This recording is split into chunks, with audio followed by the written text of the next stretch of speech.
सर्वप्रथम ते गणेश चतुर्थी गणेश फेस्टिवल सुरू असताना इथे मला सत्कार माझा करण्याचा म्हणजे संधी मिळाली त्याबद्दल खूप धन्यवाद. आणि गणपतीला वंदन करून आणि इथे उपस्थित सगळे मान्यवर आणि माझी मित्रमंडळी इथे यांना मला बोलायला घाबरायला होत आहे. असं तसं ठरवलं आहे हे सगळं बोलायचं. खूप दिवसानंतर खूप दिवसाची इच्छा होती की आपली सक्सेस स्पीच जाऊन आपण द्यावी. ती संधी मागे हुकलेली आणि आता ती मिळाली आहे. तर असं काय बोलू काय नाही आणि सगळं विसरल्यासारखं होतं. सगळ्यात पहिले मी 2021ला ते क्लास लावले आणि क्लास आमचे जवळजवळ 11-12 महिने चालले.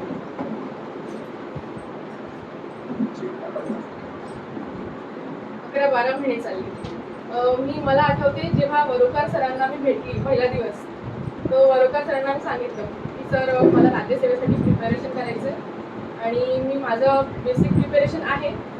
तर ते म्हणाले की सरळ तुम्ही राज्यसेवेची बॅच जॉईन करा आणि बाकीचं तुम्ही आहात हुशार, तुमचे रिझल्ट येतील असं म्हटलं. आणि मी सरांना भेटली आणि लगेच ठरवलं की नाही मला बॅच लावायची. मी लगेच बॅच लावली. आमचे इथे सर होते, जनक सर होते, वरोकार सर, सपकाळ सर. वरोकार सर आम्हाला जवळजवळ वरोकार सरांनी आमचे सगळेच विषय कव्हर केले, हिस्ट्री, जॉग्राफी, पॉलिटी, इकॉनॉमिक्स. आणि वरोकार सरांनी जे जे आम्हाला क्लासमध्ये शिकवलं, वरोकार सरांना जे क्लास केल्यावर मला हे लक्षात आलं की आपण जे सेल्फ स्टडी करतो ते तर बेस्टच आहे, पण आपण सेल्फ स्टडीमध्ये आपल्याला जो पेस असतो अभ्यासाचा आणि जे आपण एका मार्गदर्शनाखाली करतो तर तो आपला डबलचा स्पीड होऊन जातो. आपण आपल्याला लवकर गोष्टी ग्रास्प व्हायला सुरू होतात, जे आपण स्वतः समजून घेतो आणि आपण कोणाच्या मार्गदर्शनाखाली समजून घेतो. तर त्याच्यामुळे आपली स्पीडअप होतो अभ्यास आणि आपला दृष्टिकोन हा होलिस्टिक अप्रोच यायला लागतो आपल्या अभ्यासाला. तर म्हणून मी असं सांगेल की तुम्ही इथे आलात, तुम्हाला खूप एक सुवर्ण संधी मिळाली आहे अभ्यास करायची. तर इथे असण्याचा पूर्ण फायदा करून घे स्वतःला. इथे असलेल्या सगळ्या फॅसिलिटीज ह्या आजच्या तारखेमध्ये अकोल्यात अशा फॅसिलिटीज कुठल्याच क्लासवर, कुठल्याच पुण्याच्या क्लासवर सुद्धा नसतील मी असं सांगते. कारण की पुण्यात गर्दी खूप आहे आणि गर्दीमध्ये भरकटण्याचे चान्सेस जास्त असतात. कमी गर्दीमध्ये राहून तुम्हाला अशा एवढ्या क्लासी काय म्हणतात सुविधा मिळणं हे खूप कठीण आहे. सगळ्या गोष्टी इथे तुम्हाला अवेलेबल आहे, पण लायब्ररी सुद्धा, आणि तुम्हाला हवं तेव्हा सर गायडन्स सुद्धा करतो. तर सगळ्यात पहिले मी सांगते की माझी जर्नी कशी स्टार्ट झाली. तर ग्रॅज्युएशन करताना मला असं वाटलं की मला कॉम्पिटेटिव्हकडे वळायचं आहे. मी 3rd इयरमध्ये माझा अटेम्प्ट दिला राज्यसेवेचा. स्कोअर बरा आला. मी अभ्यास न करताच दिलेला, फक्त फॉर्म भरला म्हणून एक्झाम दिली, चांगला स्कोअर आला. 4th इयरमध्ये कोरोना आलं. मग कोरोना झाल्यानंतर मी क्लासेस जॉईन केले. मग त्याच्यानंतर माझा खूप जवळून राज्यसेवेचा अटेम्प्ट मिस झाला, काहीतरी 4-5 मार्काचा. 202चा कट ऑफ होता, मला 198 मार्क. सर तेव्हा सरांना भेटली आणि मग लगेच क्लास जॉईन केली. त्याच्यानंतर क्लास जॉईन केले असताना कंबाईनचे रिझल्ट आले माझे. तर त्यामध्ये माझा RFOचा रिझल्ट आला. तेव्हा इंग्लिशची बॅच सुरू होती. तेव्हा सर आधीच म्हणत होते तुम्ही मुख्यची परीक्षा सुरू करा. तेव्हा सोनवणे सर होते इंग्लिशला आम्हाला. तर सोनवणे सर म्हणत होते की तुम्ही आधीच मेन्सचा अभ्यास सुरू करा, कारण की तुमचा स्कोअर हा होऊ शकतो. मला असं वाटतं नाही माझा स्कोअर कमी, एकटा खाली कट ऑफ येणार नाही. तेव्हा सरांनी सांगितलेलं मला, पण तेव्हा मी ऐकलं नाही. मग मेन्स प्रीचा रिझल्ट आला आणि मेन्स 3 महिन्यानंतर होती. प्री रिझल्ट आल्याकडे खरंच आला रिझल्ट. मला स्वतःला बिलीव्ह होतं की कसं काय आला रिझल्ट, कारण की आपल्याला वाटतं की आता माझं प्रिपरेशन काही झालं नाही आहे, माझं काही क्लिअर होणार नाही. पण आपण जेव्हा अभ्यास करत असतो ना तेव्हाच आपले रिझल्ट येत असतात. तर बॅच संपली आणि मग आपण ठरवतो की त्या बॅचमध्ये मग मी व्यवस्थित अभ्यास करेन, असं कधीच होत नसतं. बॅच सुरू असतानाच तुम्ही फुल्ली फोकस जर अभ्यास केला तर तेव्हाच तुम्हाला बेस्ट रिझल्ट मिळू शकतात. कारण की एकदा बॅच संपल्यावर तुम्हाला पूर्ण वेळ असतो आणि जेव्हा आपल्याकडे जास्त वेळ असते ना तेव्हा आपण त्या वेळेचा तेवढा सदुपयोग नाही करू शकत. कमी वेळेला आपण बरोबर मॅनेज करू शकतो. दिवसभर क्लास, लायब्ररी याच्यामध्ये जेवढा टाईम व्यवस्थित मॅनेज होतो तेवढाच आपण व्यवस्थित करू शकतो. तर तेव्हा क्लास सुरू असताना माझा रिझल्ट आलेला. माझं मेन्सवरती फोकस होतं, पण घरी काही मेडिकल एमर्जन्सी आल्यामुळे मला जास्त काही फोकस करता नाही आलं. पण शेवटच्या वेळेला मी पूर्ण झोपून अभ्यास केला माझ्या मेन्सचा. पण तरी मला काही असं वाटलं नाही की नाही जाऊ दे आता यावेळेस तर फर्स्ट टाईम आपला अटेम्प्ट होता, होऊन जाईल, आली तरी चांगली नाही आली तरी चांगली. पण मग जानेवारीमध्ये कळलं की माझी मेन्स क्लिअर झाली आणि मी इंटरव्ह्यूसाठी क्वालिफाय झाली. मग इंटरव्ह्यूला होते 50 मार्काचा इंटरव्ह्यू असतो टेक्निकलचा आर्किओचा. तर तेव्हाच निकिता आंबुसकर ताई PSI आपल्या बॅचचा स्टार, तर त्यांचा सुद्धा तेव्हाच रिझल्ट आलेला. तर आम्ही दोघींनी सोबत इंटरव्ह्यूचं प्रिपरेशन केलेलं. तर ताई आणि मी इथेच आमचे मॉक इंटरव्ह्यू झालेले. सपकाळ सर, आणखी राठोड सर, हे सगळे इंटरव्ह्यू घ्यायचे आम्ही आणि इथेच बसून आम्ही इंटरव्ह्यू दिलेले, प्रॅक्टिस केली, सगळं प्रोफाईलवरती वर्क केले, सगळ्या गोष्टी बारीक स्टडी केल्या. अकोल्याबद्दल, माझ्या अभ्यासाबद्दल, माझं आरेपोच्या पदाबद्दल सगळे प्रिपरेशन केले. इंटरव्ह्यू पण खूप छान गेला पुण्याला गेल्यावरती. पण तिथे गेल्यानंतर कळलं की इंटरव्ह्यू झाला, माझे रिझल्ट पण आले.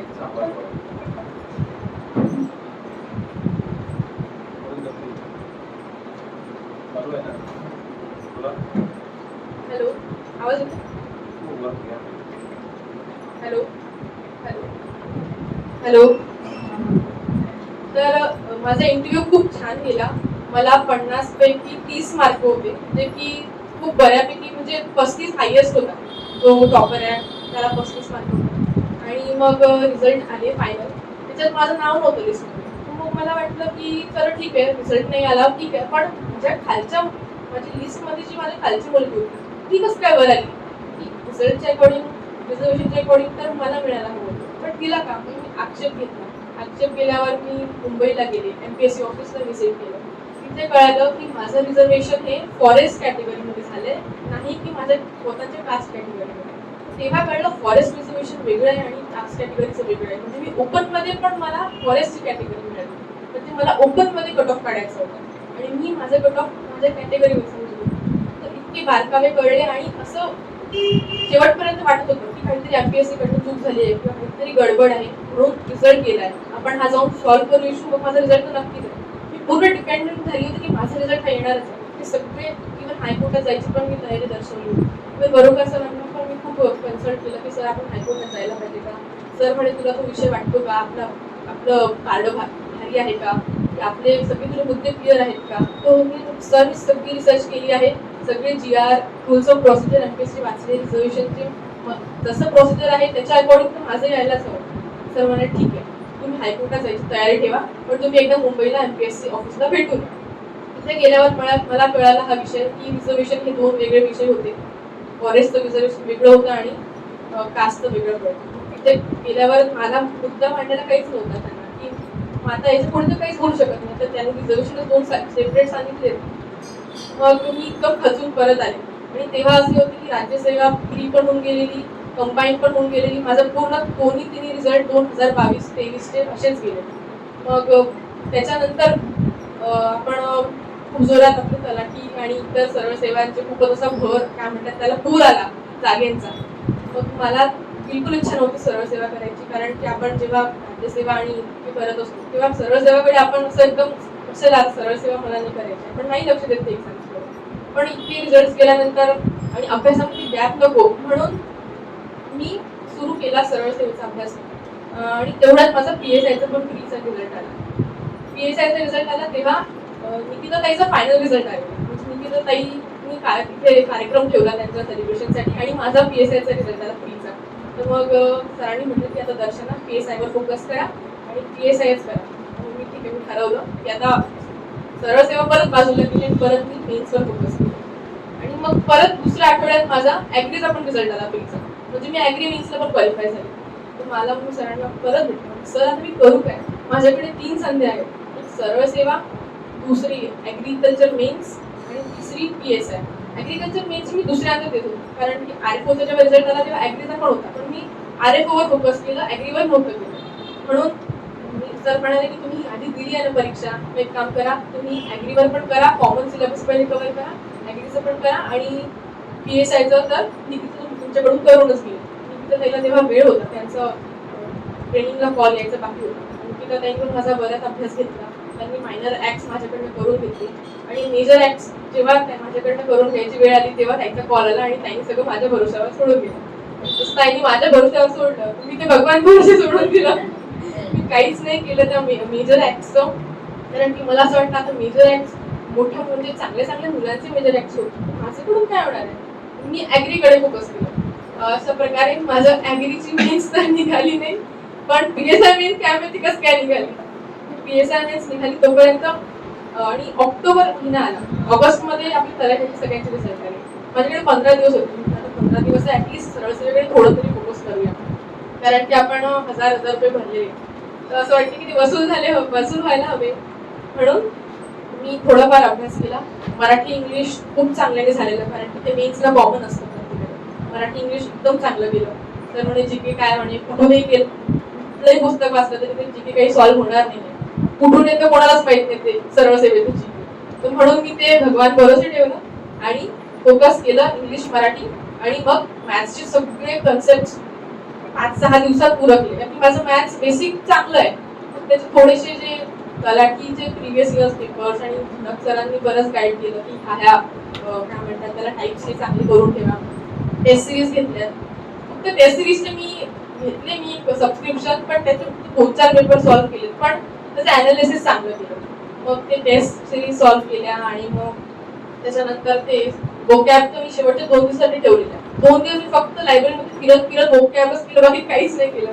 आणि त्याच्यावरून सगळ्यांना लक्षात आलं की दर्शनाचा पेपर आला 2 दिवसांवरती, कारण की रोज कोणाला कोणाची शिफ्ट राहायची. रोज एकामेकांना विचारायचं कसा होता पेपर, सोपा होता.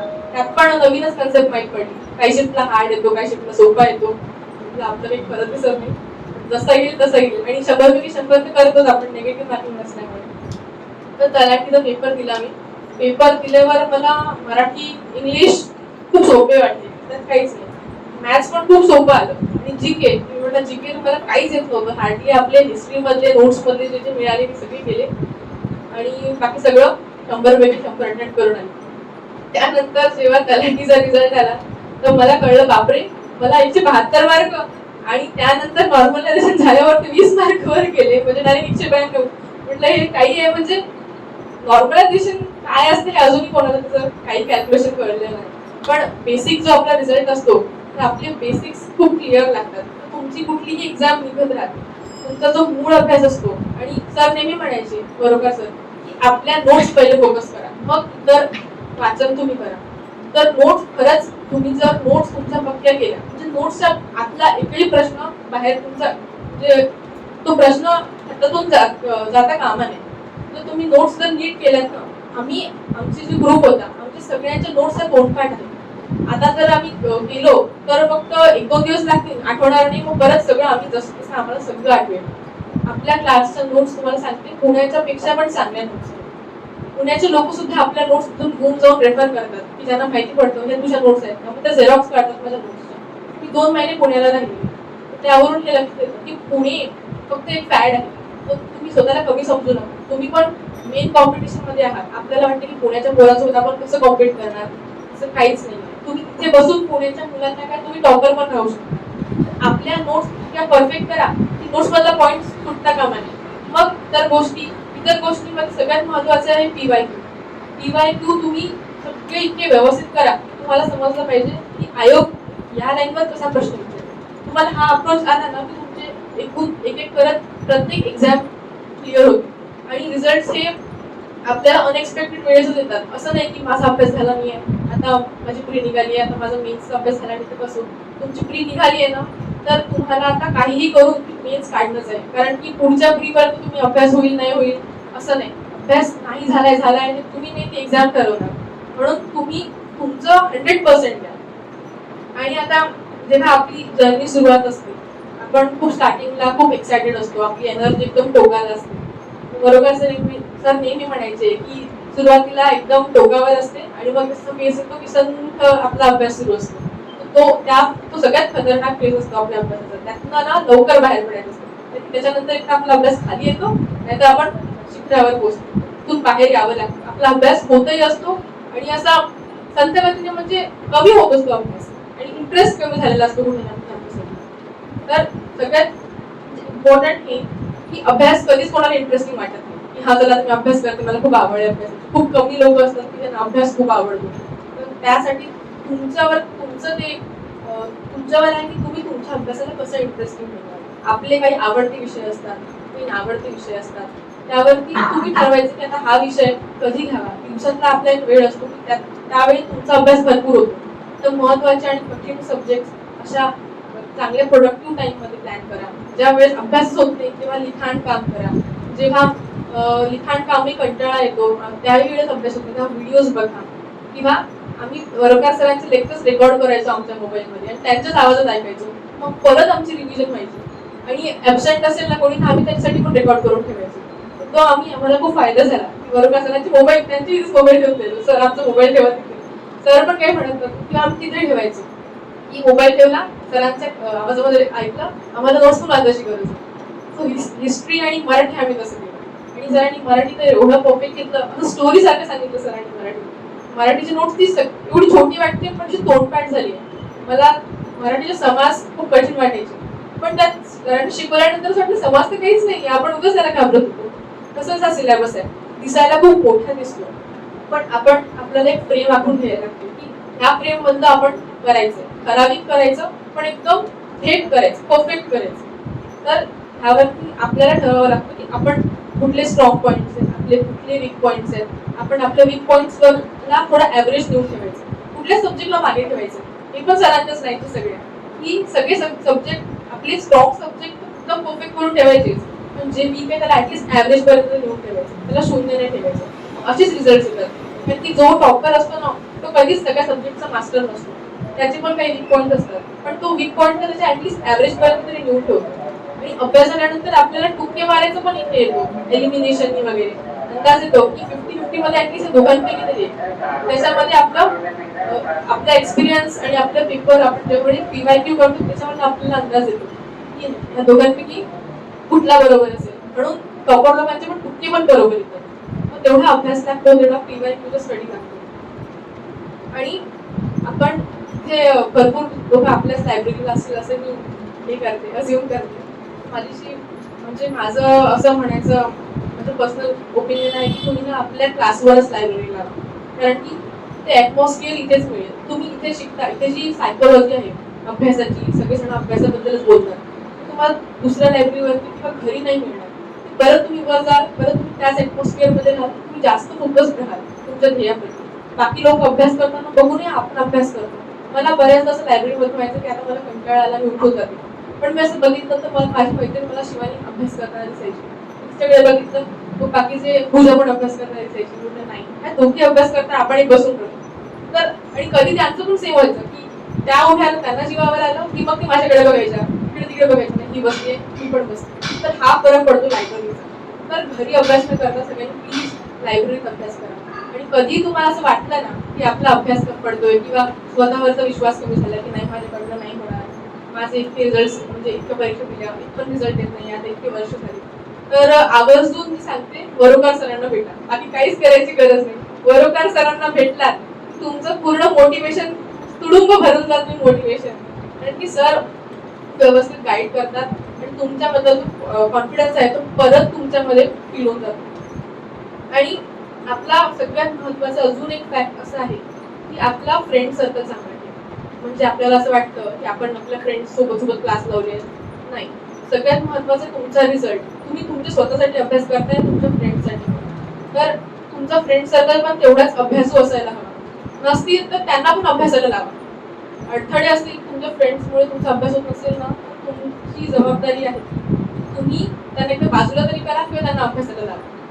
फ्रेंड सर्कल तुम्ही खरंच बाजूला करायला हवं आणि फोकस राहायचं असेल तर इतर गोष्टी तुमच्या लाईफमधून कमी करा. आईबाबांचे पण जर खूप हे असतील हेच कर तेच कर आईबाबांना पण सांगून ठेवा माझी परीक्षा आहे मला ह्या गोष्टी अजिबात सांगू नका. तुम्ही हक्काने तुमच्या आईबाबांना सांगू शकता अजून कोणाला सांगू शकत नाही. आईबाबांना पण त्याच्यामध्ये तुमच्या सर्कलमध्ये घ्या की नाही कॉन्फिडन्स मध्ये घ्या मला अभ्यास करायचा आहे परीक्षा आली तोंडावर आता मला ह्या अजिबात सांगू नका. फ्रेंड्सला पण सांगा आपण फोकस करूया टाइम टेबल बनवा. फ्रेंड सोबत पण जर तुम्हाला टाइम वेळ घालवायचा असेल तर डिस्कशन्स मध्ये घ्या त्यांना.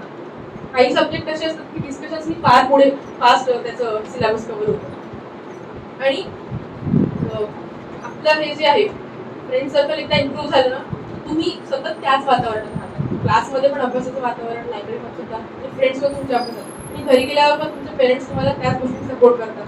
तर मग असं तुमचं जे परिपूर्ण वातावरण तयार होतं ना मग तेव्हा जाऊन तुमचे हळूहळू रिझल्ट येतात. यामध्ये आपल्या पेरेंट्सचा म्हणून खूप वाटा असतो. पेरेंट्सनी सपोर्ट करणं म्हणजे क्लासची फी भरून दिली मग सपोर्ट करणं नसतं. त्यांना तुमच्यामध्ये कॉन्फिडन्स वाटला पाहिजे की नाही माझा मुलगा खरंच अभ्यास करतोय, तरच ते तुमच्यामध्ये हे दाखवतील, विश्वास दाखवतील की ठीक आहे याला अभ्यास करू द्या, याला कामं नका सांगू किंवा हिला कामं नका सांगू. तर माझं म्हणणं फक्त इतकंच आहे की तुम्हाला जर काही करायचं असेल ना तर तुम्हाला काहीतरी सॅक्रिफाईस करावं लागेल. मग ते तुमच्या इतर आवडत्या गोष्टी असतील, कोणी तर तुम्ही कॉम्पिटिटिव्ह मध्ये आलाय आणि कोणी स्पोर्ट्स खेळत असेल तर त्यांना स्पोर्ट्सला थोडं बाजूला करावं लागेल, किंवा जॉब करत असेल तर जॉबला बाजूला करा. म्हणजे कुछ पाने के लिए कुछ खोना पडता है. तर म्हणून तुम्ही सॅक्रिफाईस द्यावं लागेल तुम्हाला कशाची तरी. जी पण गोष्ट जी वेळ खाते किंवा तुमच्या आणि तुमच्या ध्येयाच्या मध्ये येते तर त्याला तुम्हाला बाजूला करावंच लागेल. आणि अभ्यास करताना सगळ्यात महत्वाचं आहे सॅक्रिफाईस फर्स्ट, आणि दुसरं आहे कन्सिस्टन्सी. तुम्ही अभ्यास करताय पण कन्सिस्टन्सी राहत नाही. आठवड्यातून 2 दिवस खूप छान अभ्यास होतो आणि आठवड्यातले उरलेले 5 दिवस अभ्यास होत नाही, असं नाही चालणार. तुम्हाला हॅबिट बनवावी लागेल, कारण की मोटिवेशन आज आहे उद्या नाही राहणार. मोटिवेशन कसं आहे एक्सटर्नल असतं. तुम्हाला मोटिवेटेड राहण्यासाठी हॅबिट बनवावी लागेल. रोज सतत बसून मग एक वेळ अशी येईल की तुम्हाला अभ्यास नाही केला तर करत नाही. म्हणून तुम्हाला हॅबिट बनवणं जरुरी आहे, आणि तुमची हॅबिट एकदा निर्माण झाली की कन्सिस्टन्सी आपोआप निर्माण होते. तुम्हाला सुद्धा भरोसा होणार नाही की तुम्ही 8-9 तास बसू शकता. आणि आपले जे दुसरी आदत असते चालढकलपणा करणे, आज नाही उद्या करते, उद्या नाही परवा करते, मग असं करत करत खूप साचतं तो सुद्धा. तर ह्यासाठी सगळ्यात इम्पॉर्टंट मी फॉलो केलं ते आहे 5 सेकंड रूल. 5 सेकंड रूल म्हणजे असा की तो जो विचार असतो की जाऊ दे आता उशीर झाला, आज मी लवकर जाते लायब्ररीत 7 वाजता, कंटाळा येतो की जाऊ दे मी लायब्ररीतनं घरी जाते.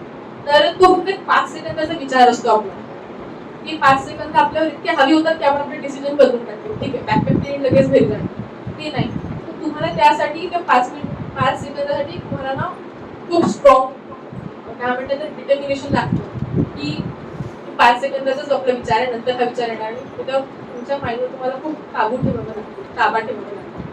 त्याच्यावर तुम्ही ताबा मिळवला की बस मग तुम्हाला काय परत तुम्ही फोकस करू शकता अभ्यासावर. हा 5 सेकंद खूप इम्पॉर्टंट आहे.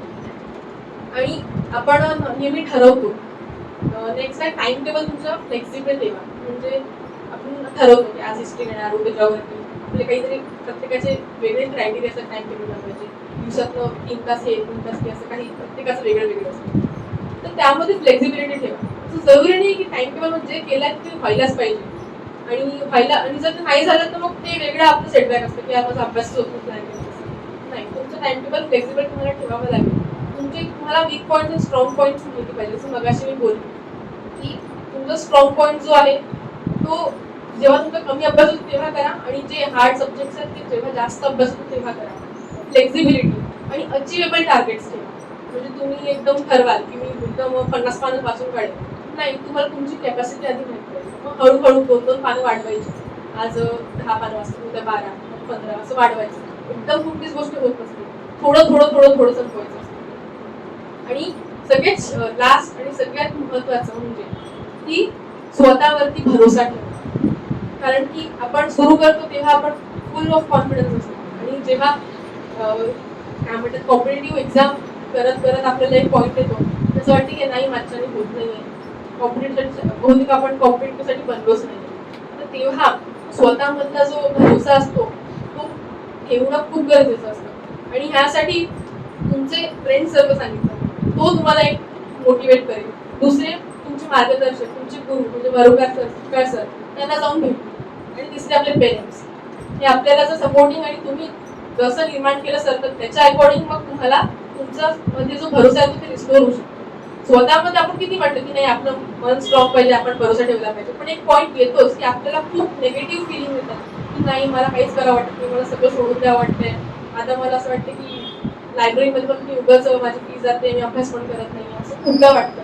पण तेव्हा आपले हे 3 जे आपले आजूबाजूचे सराउंडिंग असते, पेरेंट्स, फ्रेंड सर्कल आणि आपले मार्गदर्शक, हे तिघांना आपल्याला म्हणजे भेटून त्यांच्याशी बोलून आपलं मन मोकळं करणं खूप गरजेचं असतं. कारण की ते सुद्धा थॉट्स काही वेळेसाठी असतात तर आपल्याला खूप हावी होऊन जातात.